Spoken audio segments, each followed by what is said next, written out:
In this video, I'll demonstrate the new data-driven list view control that ships with Visual Studio 2008. So to get started, let's fire up Visual Studio 2008, say create a new website.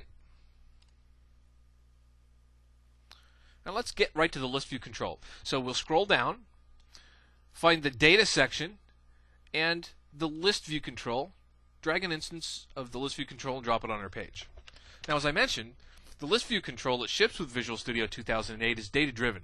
So we're going to need a data source to populate the items in that list view control. And we can use any kind of data source that we want. SQL data source, object data source, a link data source. In my case, I'm going to use an XML data source. And I'm going to use my blog's RSS feed as the origin for that data source. So to do that, let's grab the XML data source.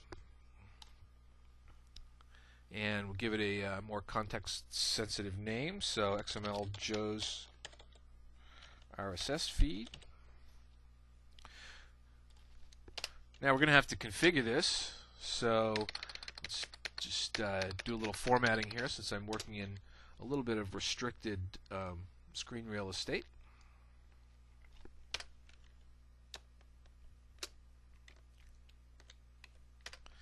So we're going to need to tell the data source two things. One is we're going to need to instruct it as to the data file. So we're going to tell it data file equals, and data file is just going to be the path to my RSS feed. So it's going to be http joeon.net syndication .axd.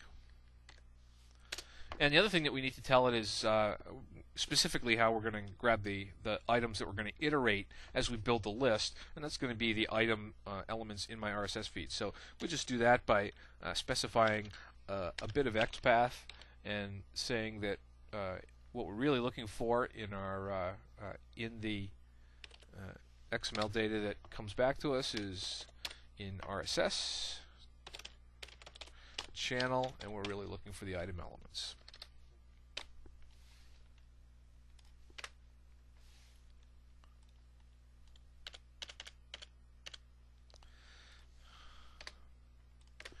So now that we've got our now that we have our data source configured, just double check and make sure that we've got the spelling right there. Now we can go ahead and start to configure our list view.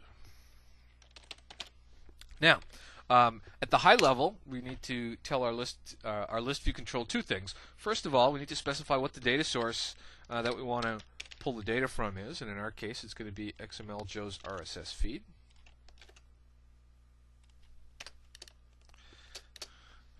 And the other thing that we're going to want to tell it is we're going to have to want to give it an item container ID, which we'll just call data section.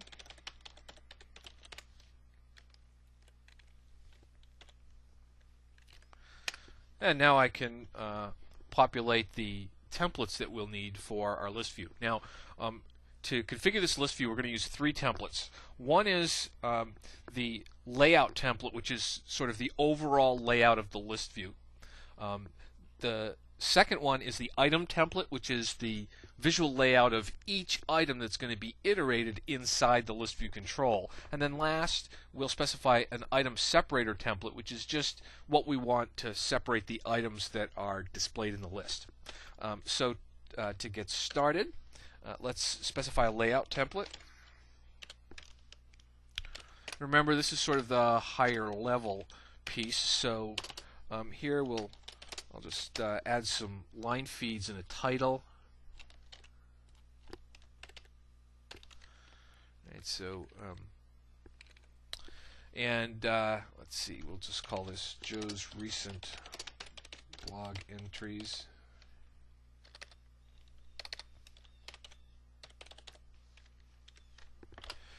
And then we need to specify a placeholder.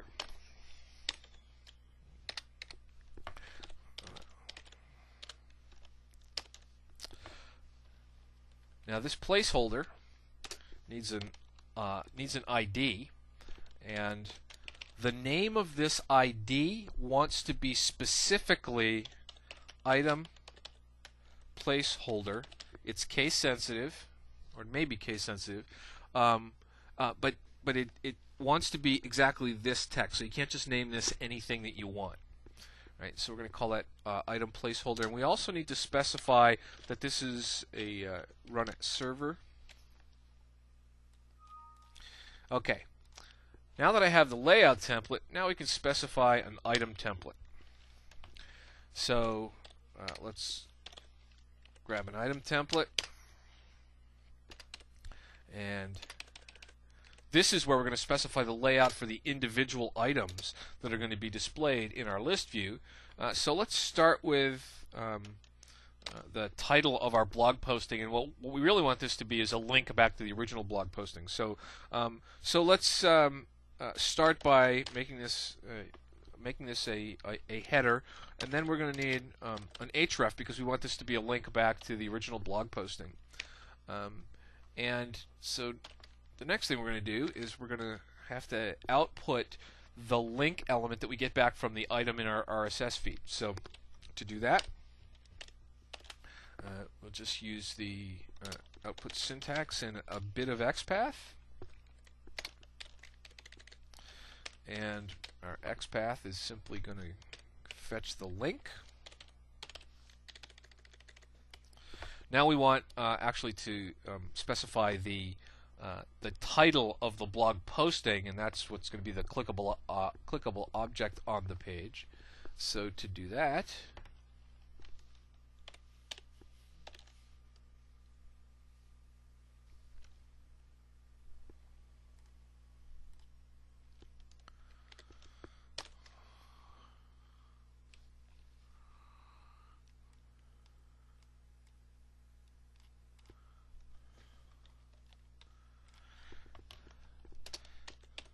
use another little bit of XPath, and here we're going to go just after the title.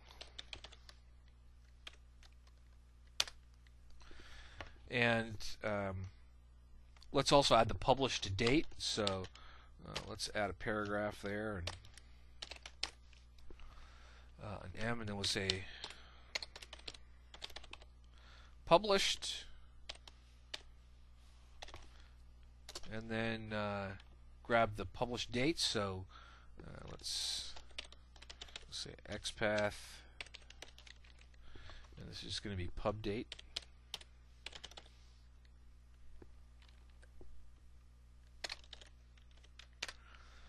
And then another paragraph, and here we'll put the actual body, the body of the item in the RSS feed. So to do that again, we're going to go output XPath, and this is the element in the RSS feed that we're looking for is called description.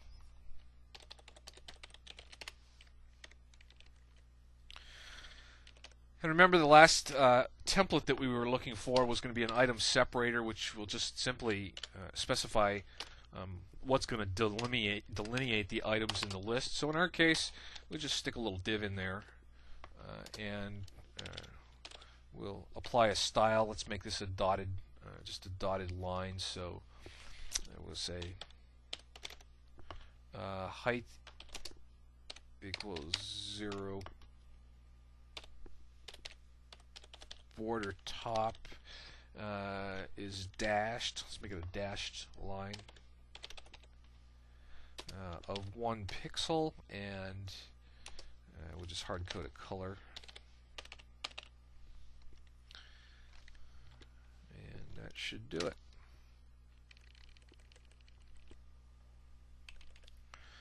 So let's pop over to design mode and make sure that it'll render in design mode. And if we haven't made any mistakes, you can see it'll give us this sort of flowing list. So it gives us some visual representation of what the repeating list is going to look like.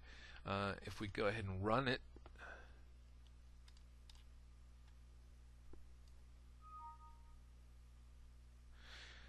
we'll see it's that easy. So you can see here's the last blog post, and just to confirm, here is my current the current homepage of my blog, so you can see it's right up to date, dynamically being pulled, and here are all of the various entries in my blog posting. So really, it's that easy to use a data source and the data-driven list view control that ships with Visual Studio 2008.